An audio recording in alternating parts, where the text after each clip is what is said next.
आप सबने रामचरितमानस में एक बात सुनी होगी कि रावण प्राणों को जब त्याग रहा था तो उसने लक्ष्मण जी को 3 उपदेश दिए थे।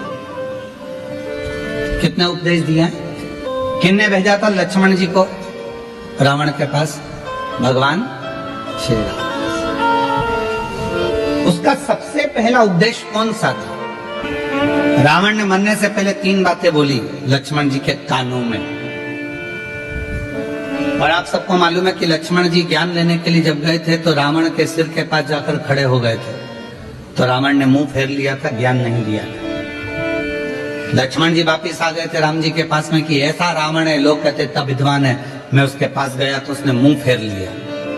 भगवान राम जी ने कहा ज्ञान लेते समय सिर पे जाके बैठते हैं कि चरणों में बैठते हैं? तो कहा गया था तो क्या सिर के पास, चरणों में जाकर बैठ। रावण पड़ा है मृत्यु सैया पर, जमीन पर, लक्ष्मण जी उसके चरणों में जाकर बैठ गए तो रावण ने हाथ का इशारा कर कर बुलाया मेरे करीब में। 3 उपदेश रावण ने मृत्यु की सैया पर मरने से पहले लक्ष्मण जी के कानों में दे दिया।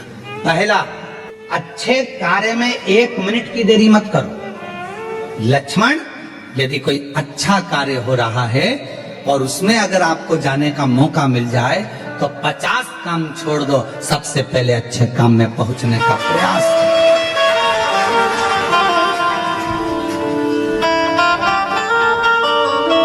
अच्छे काम में 1 मिनट की देरी मत करो। अच्छे कार्य में बिल्कुल देरी ना करिए। अच्छा कार्य करने का मौका मिला तुरंत जाइए, भगवत भजन करिए, स्मरण करिए। किसी का भोजन कराने का मौका मिल जाए, किसी को पानी पिलाने का मौका मिल जाए। शिव महापुराण की कथा तो कितनी बड़ी बात कहती है कि किसी को अगर गिलास भी पानी का दिया जाए तो ये वाला हाथ को भी छोड़ा ना जाए, इसको भी टच कर लो।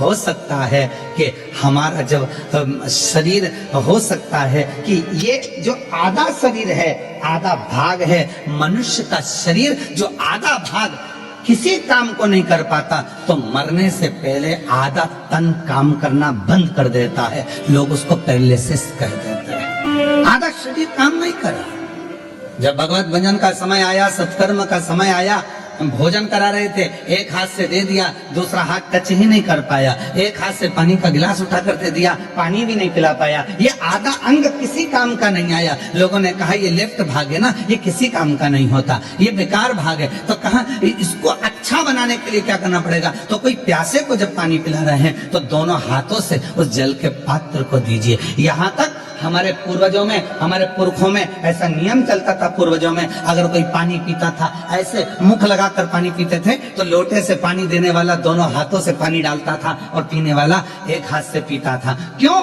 क्योंकि वो ग्रहण कर रहा है और वो देने वाला दोनों हाथों से दे रहा है। तो ये हाथ का प्रयोग पूर्ण होना चाहिए, जिससे मरने से पहले इस शरीर का आधा अंग रह ना जाए। इसको चालू रखने के लिए अभी से काम करना पड़ेगा। शिव जी के मंदिर में दोनों हाथों से जल चढ़ाइए, शंकर जी के मंदिर में दोनों हाथ से सफाई करिए, शिव जी के मंदिर में दोनों हाथ से झाड़ू पोछा करिए, शिव जी के मंदिर में दोनों हाथ से दीप को लगाइए। शिव जी के मंदिर, कई माताओं की आदत रहती है एक हाथ में घंटी पकड़ ली, एक हाथ में पकड़ लिया दिया, एक से घंटी बज रही है, दूसरे से दिया बज रहा है। पर हमारे यहाँ पर यहाँ तक कहा गया कि प्रथम आरती प्रारंभ होने से पहले मंदिर के घंटी को नाद करिए और नाद करने के बाद थोड़ी देर दोनों हाथों से दीप जलाकर उसको घुमाइए। अर्थात भगवान के सामने ये दोनों हाथों का सदुपयोग करिए, प्रयोग करिए। उसके बाद फिर भले एक हाथ में दिया ले लो, एक हाथ में घंटी ले लो, चल जाएगा। और ये दोनों हाथों का सदुपयोग होना चाहिए, दोनों हाथों का। और कोई पिछले जन्म के अच्छे कर्म मुझे बाबा तेरा साथ मिला, कोई पिछले जन्म के अच्छे कर्म मुझे बाबा तेरा साथ मिला।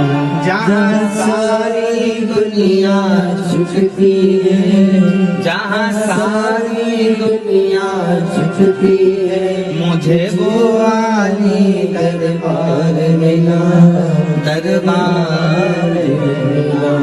कोई पिछले जन्म के अच्छे कर्म मुझे बाबा तेरा साथ मिला। पूर्व का कोई कर्म तो अच्छा कर्म, यहाँ तक हमारे शास्त्र कहते हैं, कितना सुंदर कहा, एक चावल के दाने को भी अगर शिव जी पर चढ़ाया जाता है तो डब्बे में से, कई माताओं की आदत रहती है डब्बा खुला हुआ है, डब्बा रखा हुआ है, उसमें से एक चावल का दाना उठाया, शिव जी को चढ़ा दिया। शिव महापुराण की कथा कहती है, डब्बी में से अगर शिव जी को चावल का दाना चढ़ा रहे हो, पहले डब्बी में से उठाकर अपनी हथेली पर रखो, फिर उस चावल के दाने को भगवान को समर्पित करते चलो, समर्पित करते चलो, फिर करें। ये शरीर आधा ना रह जाए, आधा